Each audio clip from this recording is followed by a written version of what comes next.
జీ5 app download చేసుకుని పూర్తి ఎపిసోడ్లని ఉచితంగా చూడండి. హలో, ఏం చేస్తున్నావు నువ్వు? Sorry madam. ఈ సారీస్ ఎంత కాస్ట్లీనో తెలుసా నీకు?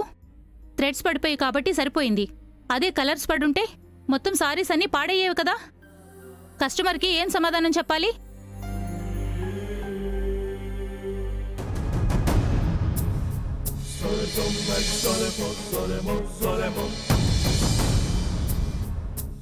సారీ మేడం, ఇంకెప్పుడు ఇలా జరగదు. ఒళ్ళు దగ్గర పెట్టుకొని వర్క్ చేయి. ఇదేమీ మీ ఇల్లు కాదు, నీ ఇష్టం వచ్చినట్లు ఉండడానికి. కేర్ఫుల్గా ఉండకపోతే పనిలో నుంచి తీసేస్తాను. లేదు మేడం, మళ్ళీ ఇలాంటి పొరపాటు చేయను. సారీ.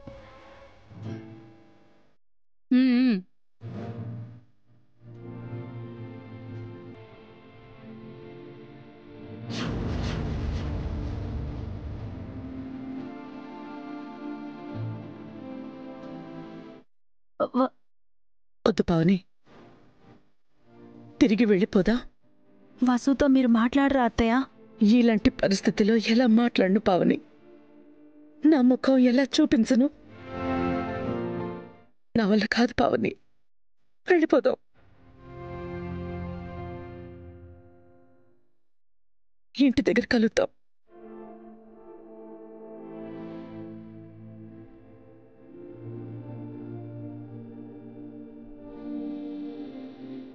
పద.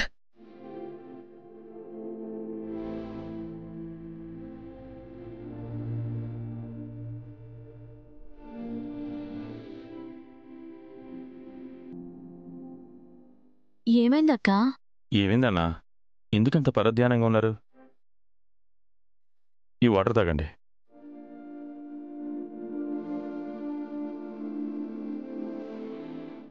ఆయన గుర్తొచ్చారు పద్మ. బావగారు ఫ్యాక్టరీలో పనికెళ్లారు కదా? ఖచ్చితంగా తను పనికి వెళ్తుంది రవి, అది నాకు అర్థం అవుతుంది. మా పద్మ బొటెక్లో పనిచేస్తున్నారన్నా. మీకు ఈ కష్టాలు ఎప్పటికీ ఉండవు. నా కోసం, పిల్లల కోసం ఆయన ఎంతో కష్టపడుతున్నారు. ఎంతో మందికి పనిచ్చిన ఆయన ఇప్పుడు తానే ఒక పనివాడయ్యారు. బాధపడకండి అక్క, రోజులెప్పుడూ ఒకేలా ఉండవు.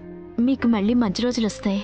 బాధపడకండి అన్నా, ఇది బ్యాడ్ టైం అనుకోండి, ఖచ్చితంగా మీకు గుడ్ టైం వస్తుంది.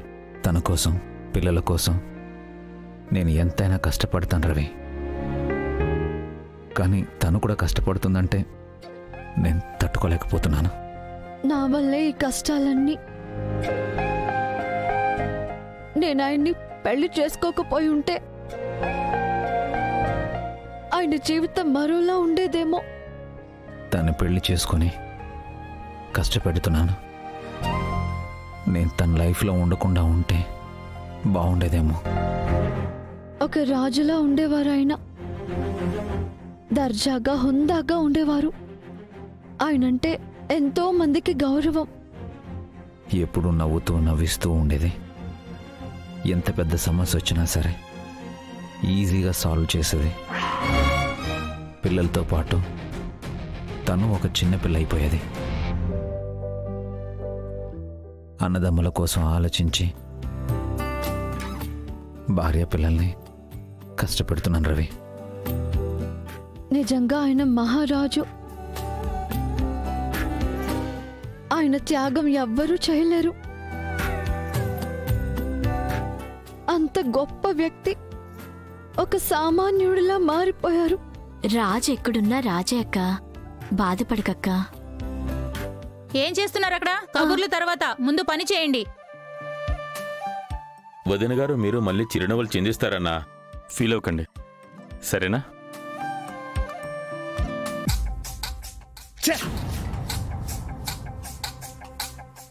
ఏంటి సూట్ విసిరేశారు? సూట్ లోపల జలగలేమైనా ఉన్నాయా? అది వేసుకోవాలంటేనే చాలా ఇరిటేషన్గా ఉంది. సూట్ కాని పనులు చేస్తే అలాగే ఉంటుంది. ఏంటే వాగుతున్నావు? నా మాటలు మీకు వాగుళ్లా అనిపిస్తే నేనేం చెప్పలేను. అంటే నీ మాటలు నేను వేదవాకులా తీసుకోవాలా? నేను అక్కర్లేదు. ఇంతకీ మీ ఇరిటేషన్కి కారణం ఏంటో? వాడు ఆ అఖిల్ గాడు.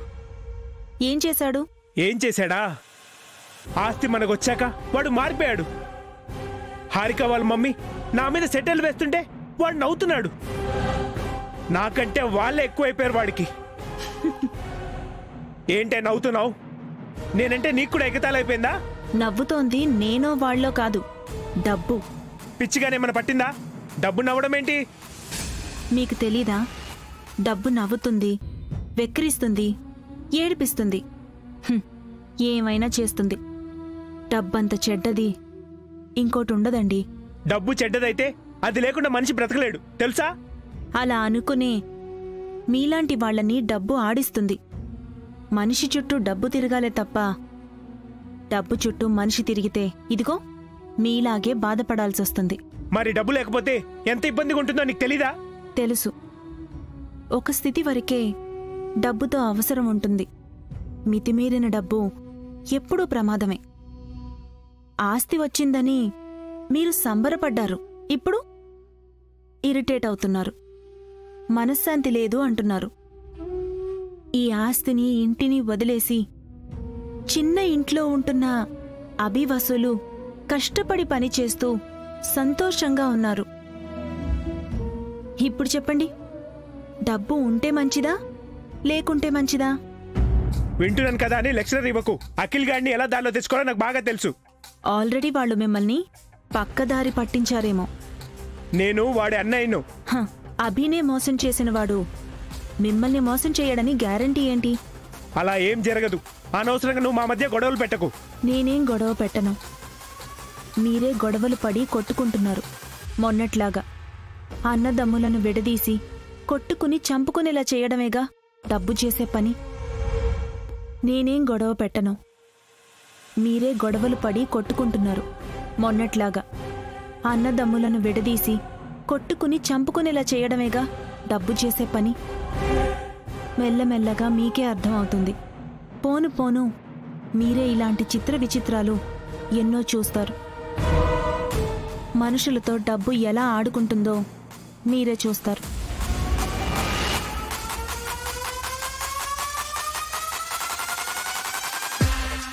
జీ5 యాప్ డౌన్లోడ్ చేసి అన్ని ఎపిసోడ్స్ పూర్తి ఉచితంగా చూడండి.